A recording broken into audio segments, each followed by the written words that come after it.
From Bill Burr calling out Caitlyn Jenner's transition. This guy walked out a dude, came back a woman. You're just supposed to be like, oh yes, anyways, Caitlyn, that's all I was saying. To Tony Hinchcliffe humbling Kim Kardashian. Kim, word of advice, close your legs. You have more public beef than Kendrick and Drake. Here are 10 times social media influencers got destroyed by comedians. Starting with Bill Burr, who put Caitlyn on blast in an interview with Conan O'Brien. Bruce became Caitlyn. That was like a national news story, like at a ridiculous level. Right. There's like baby seals washing up on the beach because there's no fish left. And they're talking to this lady, you know, like, so Bruce, are you gonna go, can your Olympic back handle a D cup, or are you gonna go with like something a little more? And Bill even got a little nostalgic in his rant. I miss that guy. I miss him already. He should have told us. He should have given us a chance to say goodbye. I watched him on the Olympics. I watched him on Chips. I watched him on that horrible show my wife watched where he just walks around in the background. With his jokes, he called out the woke culture in the same breath. And then you couldn't react. You couldn't on any level be like, oh my God, you know, what the F? On any level, you couldn't say that, or you automatically homophobic. It's like, dude, I didn't hear your inner thoughts. I didn't know what you were doing. All of a sudden, you're supposed to... Dude, you shave your beard off. People were like, oh my God, that's your chin? Wow. And before the interview was over, Bill dunked on both Caitlyn and the woke culture supporting her. This guy walked out a dude, came back a woman. You're just supposed to be like, oh yes, anyways, Caitlyn, that's all I was saying. This housing crisis. I think the bubble's creating again. I was just... God bless him. God bless her. Sorry, they really freak out about the pronouns, too. Yeah. You say God bless him, and they're like, her! Yeah. Sorry. But it wasn't only Bill that called out the absurdity that came with Caitlyn's transition, because Dave Chappelle did the same on his Netflix special. Caitlyn Jenner, whom I've met, wonderful person, Caitlyn Jenner was voted Woman of the Year. Her first year as a woman. Ain't that something? Beat every in Detroit, she's better than all of you. Never even had a period. Ain't that something? And Chappelle took Caitlyn to the cleaners one last time before moving on. I'd be mad if I was me. If I was in a BET Awards sitting there and they're like, and the winner for of the year, Eminem, my man. I asked you, why is it easier for Bruce Jenner to change his gender than it is for Cassius Clay to change his name? But as if roasting the stepmother wasn't enough, comedians like Tony Hinchcliffe put Caitlyn's stepdaughter in place too. A whale's which reminds me, Kim Kardashian's here. She's had a lot of black men celebrate in her end zone. Kim, word of advice, close your legs. You have more public beef than Kendrick and Drake. Despite this brutal roast, social media influencers Teddy and Doughboy still asked for a roast battle with Tony. Hey, my man, you ain't no wrestler. What the f you got on wrestling shoes for? Whoa, you guys are mean. Absolutely. Jimmy Neutron granddaddy right here. But when his turn came, the duo realized Tony is on a whole other level. You guys look like a before and after for a product that doesn't work. Oh, we just like before. For real? For real? Is that funny from the break room? What does ADD stand for? A dose of diabetes? Okay. I wasn't ready for any of this. Yeah. Do you have something to say? And as Tony was finishing up his roasts, the duo sorely regretted battling him. Doughboy? Wait, what? His name is Doughboy. Doughboy? Yeah, I spell it D-O-B-O-Y. He thinks he's D-O-B-O-Y. Yeah, I had a feeling you'd misspell it. You guys are two of my favorites, Two Chins and A$AP Rocky Road. Wow. Just like Tony humiliated Kim Kardashian on live TV, Ricky Gervais did the same during his 2012 Golden Globe monologue. The Golden Globes are to the Oscars what Kim Kardashian is to Kate Middleton, basically. What? Bit louder, bit trashier, bit drunker, and more easily bought. Not stopping at destroying Kim, he also burned the whole beauty influencer industry casually from his bathtub. Hi guys, Ricky G here, wellness and beauty influencer. As a celebrity, I know all about stuff, like science and politics. So trust me when I tell you who you should vote for. If you don't vote the right way, that's like a hate crime that makes me sad and angry, and I'll leave the country. You don't want that. And similar to how Ricky annihilated bogus influencers, Shane Gillis also went off on The Rock for his pretentious fitness content. I'm taking shots at The Rock, dude. You think you get up The Rock? The Rock up, dude. I'm sick of him. Why are you sick of him? Well, it started a long time ago, but I was hungover one day, waking up in a hotel, and I just, looked at Instagram. Yeah. It's just The Rock. It's like disrupting in my iron paradise. I was like, this guy. Shut up. I was just like, shut the fuck up. But before he moved on, Shane exposed The Rock for what he actually is. And then he posts like cheat day videos. Yeah, and it's like, I earned this, and he just eats cookies and shit. It's like, dude, you're in Fast and Furious movies in the WWF. Shut up. Relax on yourself.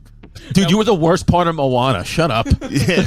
While Shane just roasted The Rock in banter, Jimmy Fallon went all out when the Mike Tyson vs. Jake Paul fight was announced. Everyone is talking about this tomorrow night on Netflix. 58-year-old boxing legend Mike Tyson is coming out of retirement to fight 27-year-old YouTuber Jake Paul. And to make sure people watch, one will be dressed as Glinda, the other will be dressed as Elphaba. And Jimmy only got more brutal when he indirectly called out the fight's authenticity. Yeah, the big fight is tomorrow, and fans are already making signs to hold up at the arena.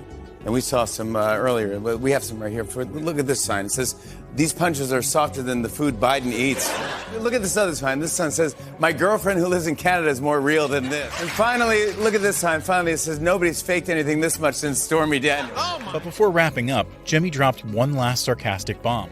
Don't miss the undercard with more fights between boxing legends and YouTube stars like George Foreman versus the I Like Turtles kid. I like turtles. Manny Pacquiao versus the Chocolate Rain guy. Chocolate Rain. Sugar Ray Leonard versus the Grape Stop lady. While Jimmy humbled Jake Paul, Tim Dillon demolished his brother instead. And it all started when Tim was pulling Logan's leg while talking about KSI. I'm going to actually channel you, Theo, because I feel like I'd be able to hurl a lot of good insults. Just like, dude. Do you guys not like each other? Is it like one of those things? Nah, I hate the kid. Really? Yeah. It's and he's a black kid from England. That's not why I hate him. No, I know. I'm not saying. Wait. I see what you're doing. Yeah. So you're fighting for the white race. And as the conversation turned to his controversial past, Logan was surprised by Tim's support. Have you ever done one of those where you regretted it, like a crazy prank? Well, obviously the one that we all know about. The one in the forest. Probably. Yeah, right, that one. But which I didn't even think was offensive. I was like, whatever. I didn't either. You don't strike me as a person who found it offensive. But little did Logan know that Tim was about to flip the script on him. No, I mean, me and my friends played with dead people, alive people, people in the middle, but we just didn't. We couldn't get, Why did you? We just couldn't get any. We couldn't monetize it because we were from the generation that can't monetize the sociopathy. And that wasn't Logan's only time getting humbled on live TV, because Andrew Schultz also shot him down in front of thousands during one of his WWE matches. But who did you come to see tonight? Logan, nobody is here to see you. It all started when Logan called for Andrew, thinking he was there to see him. Yeah, Schultz, I see you, and I know you see me. Real recognize real. Talent recognize talent. In fact, check this out. Get this through the mic. Get Schultz a mic. Come on, I've done this podcast. Come on, you always got something to say. Don't be shy. But as usual, Logan's happiness was short-lived. Come on, tell the people why you came out to MSG tonight. I came out to MSG tonight for the reason we're all here, to see the steel cage match. That's why I came out. See CM Punk and Seth Rollins. That's who I came out to see. And Andrew completely eviscerated Logan in front of the crowd. Okay, those are guys who are here. Yeah. But who did you come to see tonight? Logan, nobody is here to see you.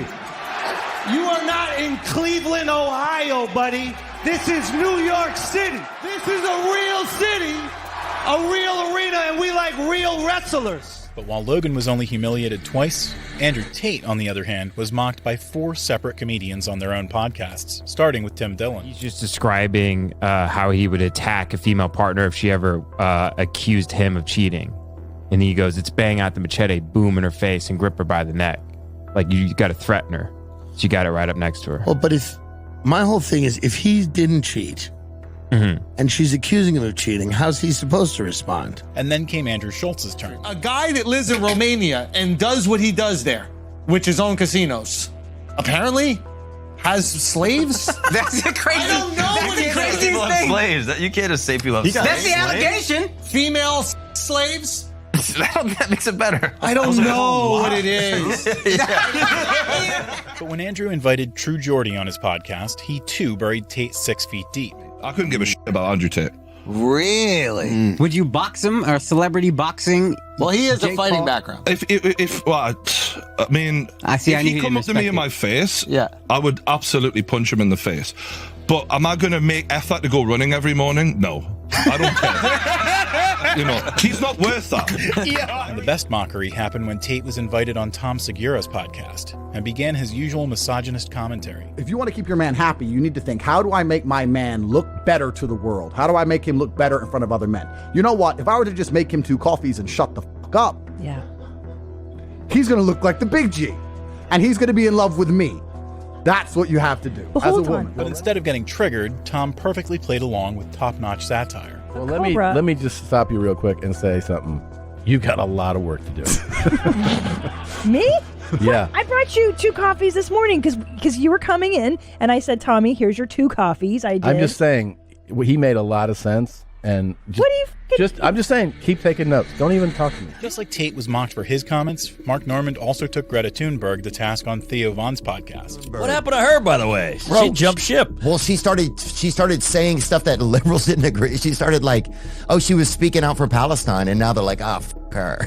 Oh, really? Yeah. Well, what about the environment? I thought that was her. She would take a steamboat from Sweden to yell at somebody on a soapbox. And Mark instantly locked in to roast Greta with witty jokes. Oh, damn. Wow. How old is she now? Has she got an OnlyFans? I don't. Okay. Oh, 22. All right. She's of age. Oh, we're going to hell. I'm But hey, we're going together. Dude, well, she got a solar-powered vibrator. Remember? Check out my carbon foot fetish. Showing that comedians don't think twice before calling out phony influencers.